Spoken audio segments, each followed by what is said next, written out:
Hello everyone.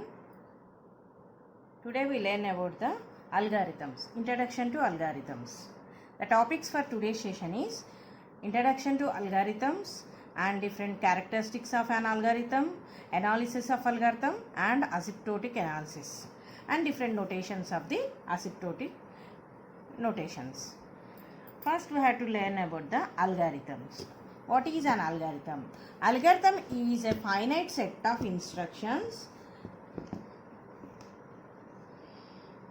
Finite set of instructions or logic written in order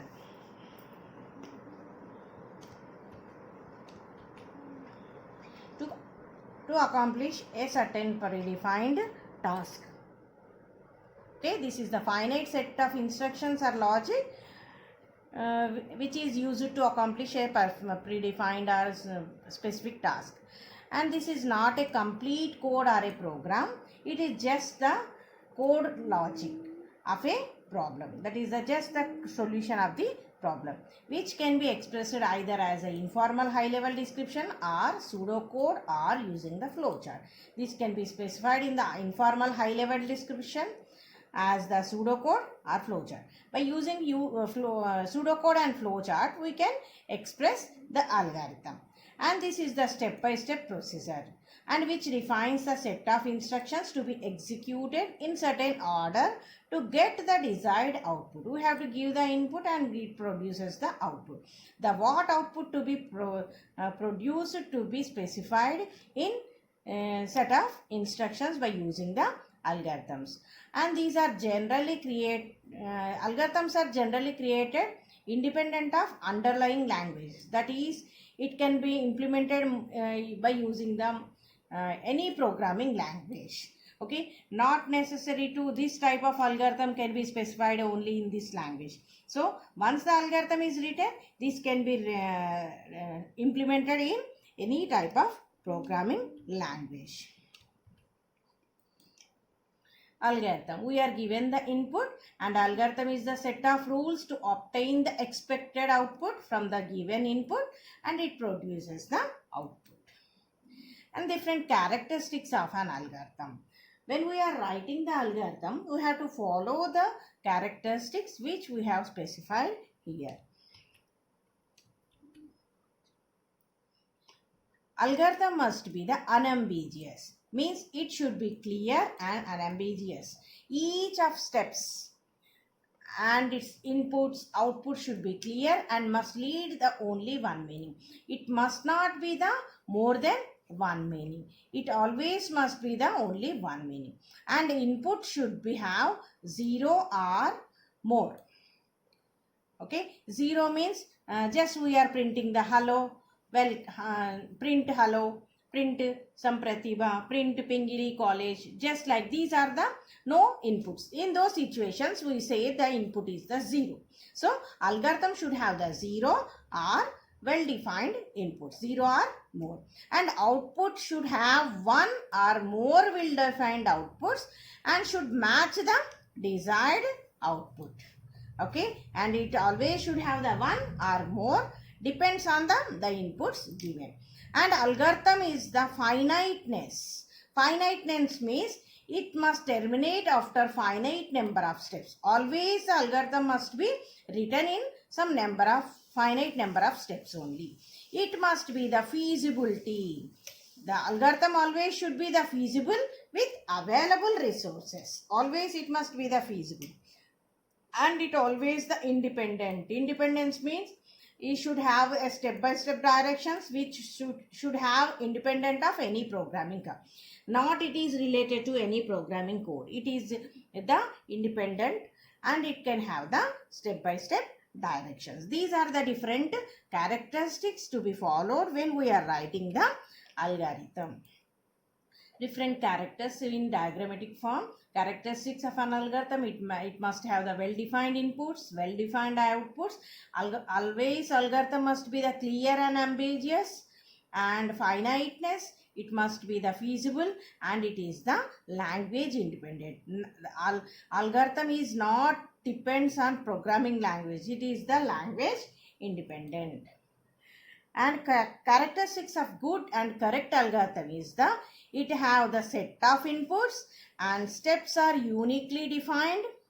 Every step is unique to other step and finite number of steps. One of the characteristics is the finiteness and it produces the desired output. These are the good characteristics of the good algorithm.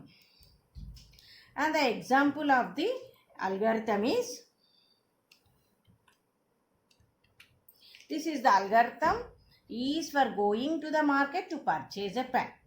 Okay, to purchase a pen, what we have to write in the algorithm form? Get dressed to go to the market. Okay, first we have to well define to go to the market. Check the wallet for money.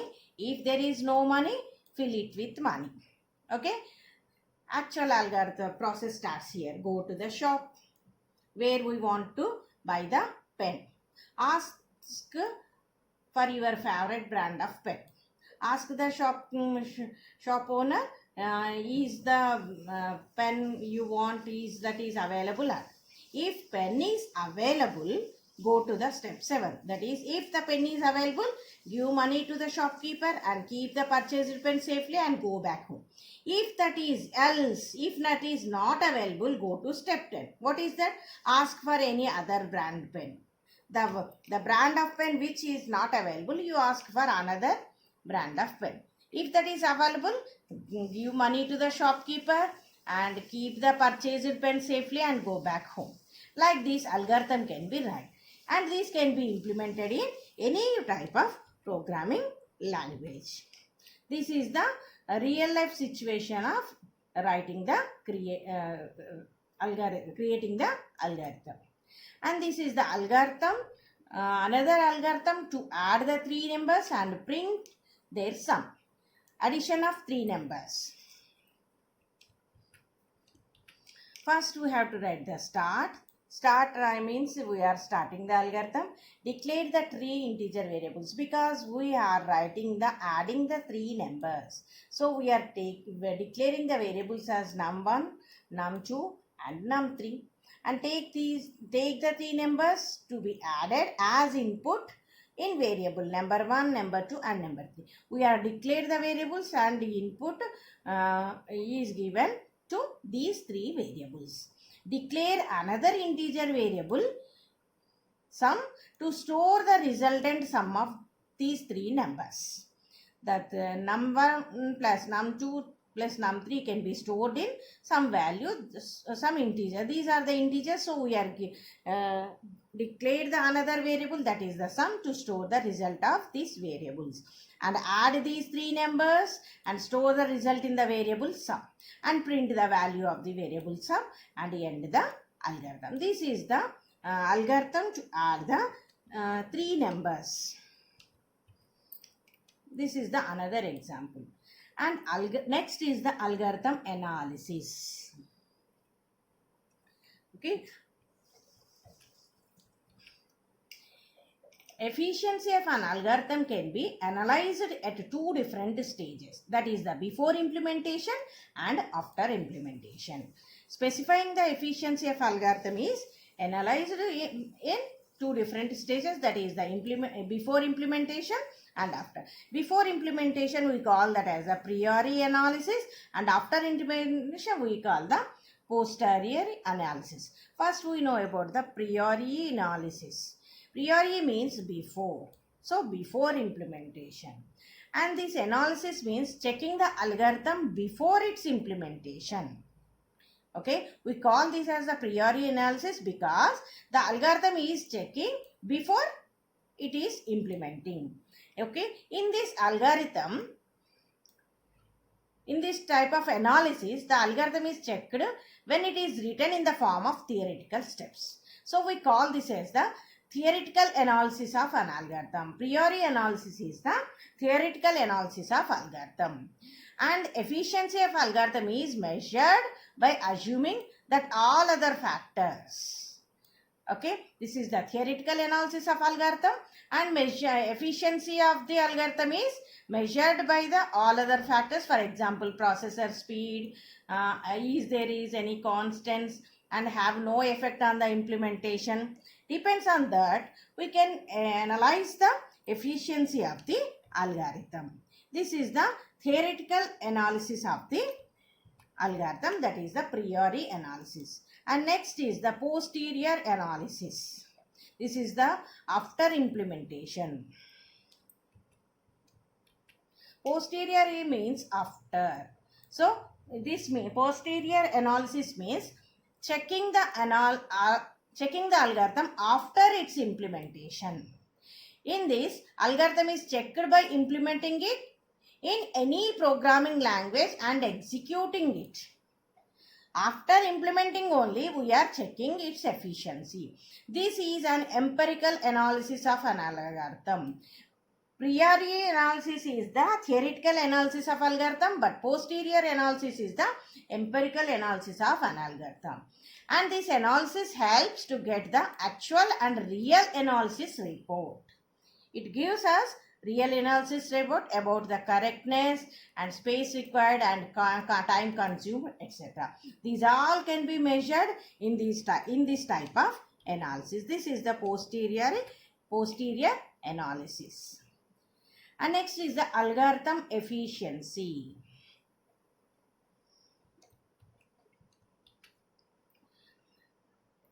A measure of the average execution time necessary for an algorithm to complete a work on a set of data is called the algorithm efficiency. Okay, algorithm efficiency means measuring the average execution time, and this is algorithm efficiency is characterized by its order. Depends on its order, we can characterize this. The complexity of an algorithm is the function describes the efficiency of the algorithm in terms of amount of data the algorithm must process, how much data it is processing. Okay, then depends on that, we can analyze or we can specify the efficiency of that algorithm. There are usually there are natural units for the domain and range of this function. Okay, to calculate the algorithm efficiency, we can use the two main measures, that is the time and space. So we call this as a time complexity and space complexity. That is how much time required to complete that algorithm and how much extra space it is needed to complete that specified task. Time complexity. Time complexity of an algorithm represents the amount of time required by the algorithm to run to completion. Okay, the amount of time required to complete that algorithm is called the time complexity, and it is calculated by determining the two components, that is the constant time part and variable time part. Constant time part, any instruction that is executed just once is called the constant time parts. Means it cannot be changed. For example, input only once we given the input and it produces the output. And if else part, this is the conditional statement, and switch. If we included this type of instructions, if else switch, that it belongs to the constant time part. Depends on this or variable time part, which varies, which means the instruction that is executed more than once, just like the loops, say n times comes in this part. For example, loops, recursion, etc. all belongs to the variable time part. Depends on the constant time part and variable time part. These two components can be measured to measure the complexity of the algorithm's time complexity. And time requirements can be defined as a numerical function, that is the T of n. And where the T of can be measured as the number of steps provided each step consumes constant times. Okay, how many number of steps it takes to complete that algorithm, and each step consumes some constant time. Depends on that constant time. By adding that time, we can measure the complexity of the time complexity of the algorithm. For example, addition of two n-bit integers takes n steps because we are adding the two n-bit integers. and consequently the total computational time is T of n is equal to C, some constant time, into n number of steps, and where n is the where C is the some time taken for the addition of 2 bits. So by observing this, Tn is grow linearly as the input size is depends on the input size, it increases. So it is the T of n is equal some constant into n. So to add the n bit integers, the time required to complete is the T of n is equal to n. And next is the space complexity. Space complexity of an algorithm refers the amount of memory, that is amount of space that this algorithm requires to execute and get the results. How much amount of memory it requires to execute that algorithm and it producing the result. And this can be for inputs, temporary operations and outputs. That amount of memory may be for inputs or temporary operations or outputs. How much memory it requires. The space complexity of an algorithm is calculated by defining the two components, just like the time complexity. It is also has the fixed part and variable part. Fixed part refers the space that is definitely required by the algorithm. That is definitely, for example, input variables, output variables and program size, etc. These are the fixed parts. Depends on these are variable part, which refers to the space that can be different based on the implementation of the algorithm.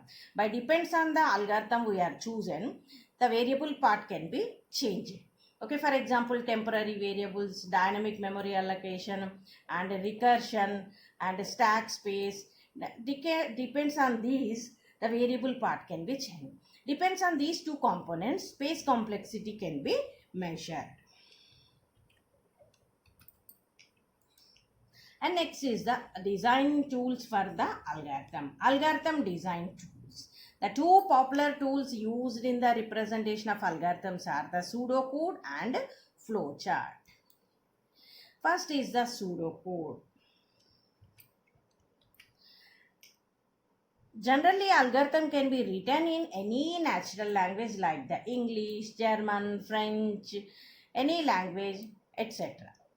And one of the commonly used tool to define the algorithm is the pseudocode. Pseudocode is the commonly used tool to define the algorithm. And this is the one of the tool that can be used to write preliminary plan that can be developed into the computer program. With the help of pseudocode, we can develop the computer program by using any programming languages. And the pseudocode is the English-like presentation of the code required for an algorithm. And this is the generic way of describing an algorithm without use of any specific programming language syntax. It doesn't follow any programming language syntax. It is the generic way of describing the algorithm without using any specific syntaxes. As its name suggests, it cannot be executed on real computers, but it models and resembles a real programming code and is written at roughly the same level of detail. But it models to write the programming language as a program in any type of programming language, or by using any programming language, we can write the program with the help of this pseudocode. And next is the flowchart. Flowchart means pictorial representation. This is the another effective tool to show the logical flow of the program is the flowchart. This is the pictorial representation of an algorithm. In the form of pictures or graphics, we can specify we can represent our algorithm. Is the another tool to show the program, and it hides all the details of an algorithm by giving a picture which shows how the algorithm flows from beginning to ending.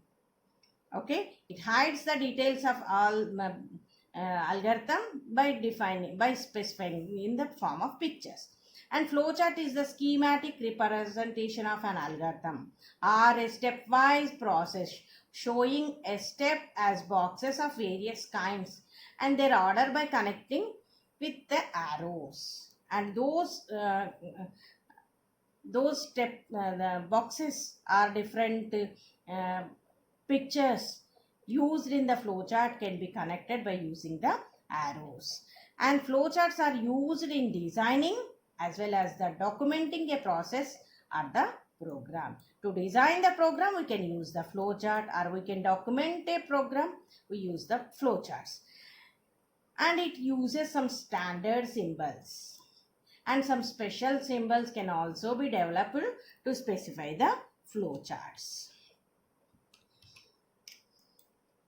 And these are the flowchart symbols, commonly used terms. This is the symbol which is used to start or stop the flowcharts, to specify the starting or stop, which its purpose is, the symbol purpose is beginning and end of the algorithm, which shows the start and end of the program.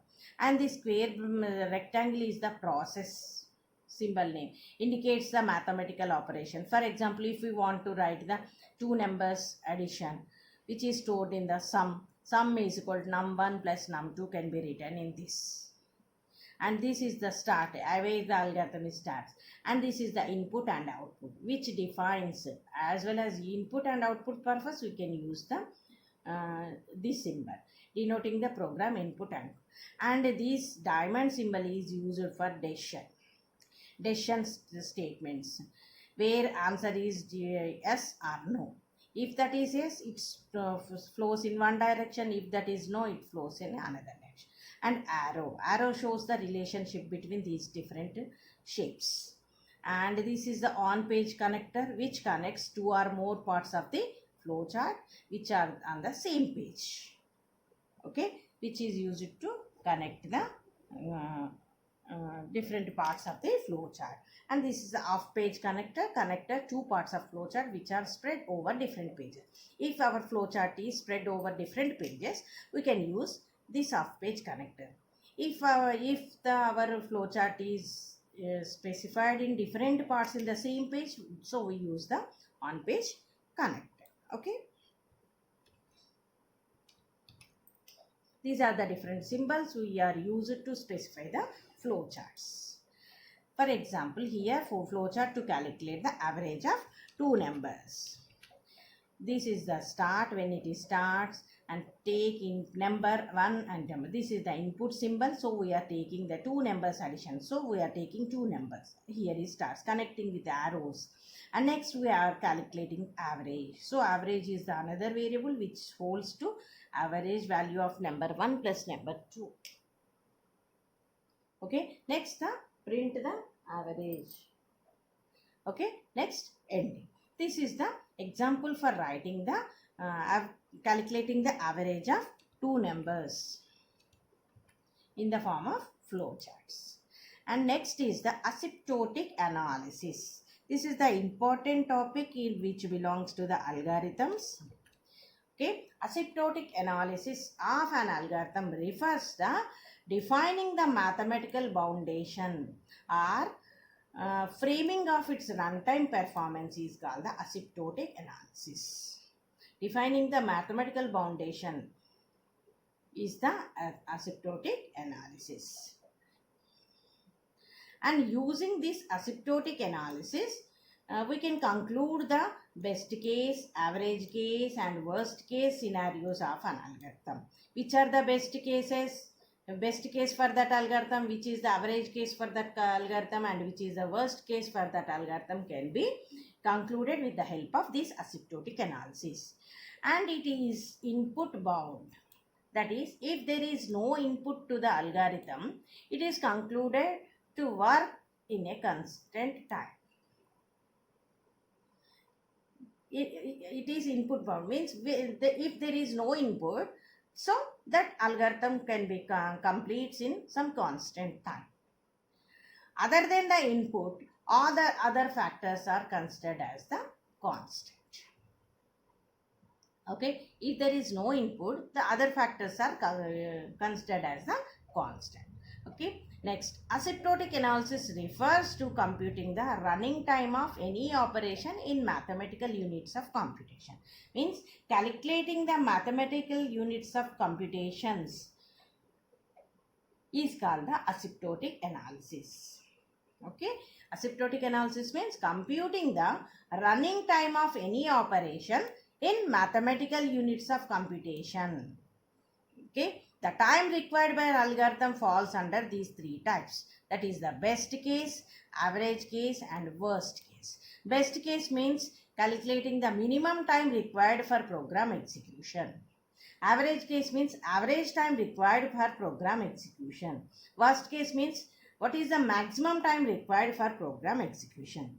Depends on these, any of the algorithm can be fall into these three types, as that may be the best case or average case or worst case. And we can specify different notations to specify this mathematical computation of these algorithms. The commonly used asymptotic notations are to running the time complexity of the algorithm is big O notation, gamma notation and theta notation. First is the big O notation, specifying by the writing like big O and by the capital O. The notation is big O of n. Okay, is the formal way to express the upper bound of an algorithm's runtime. It specifies to express the upper bound of an algorithm.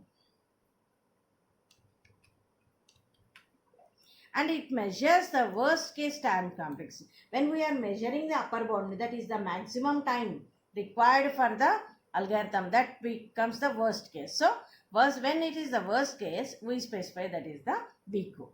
Worst case complexity or the longest amount of time for an algorithm can possibly take to complete. For example, this can be specified in graphical representation.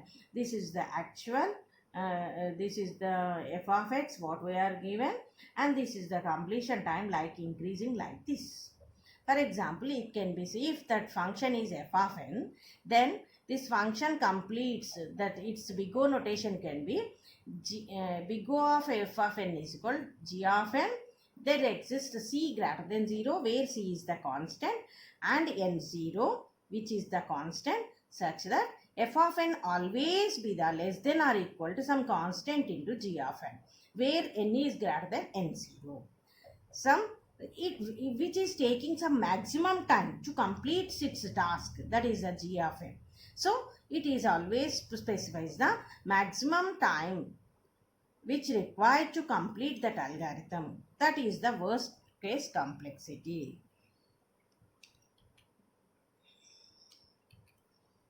And next is the omega notation. Omega notation, which is the formal way to express the lower bound of an algorithm running time, which specifies the best case time complexity or the best amount of time an algorithm can possibly take to complete. What is the minimum time to complete the task is specified by the omega notation. For example, if the function is f of n, this is our function which it is completes.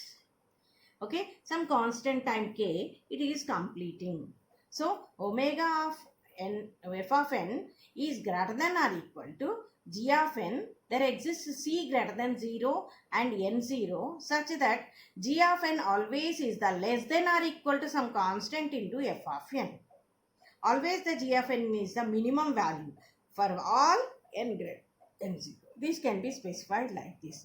So which specifies the best case, that is the minimal time required to complete that algorithm, is by the omega notation. And next is the theta notation. Theta notation is the formal way to express the both the lower bound as well as the upper bound, which specifies the algorithm's running. Average time complexity can be specified by the theta notation. This is our function. In between the g of n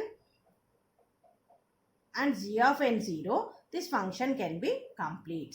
It can be specified if theta of f of n is equal to g of n if and only if g of n is equal to big O of f of n and g of n is equal to gamma of n. Minimum is the gamma and maximum is the big O. So in between these two, you can specify the theta notation for all n greater than n0.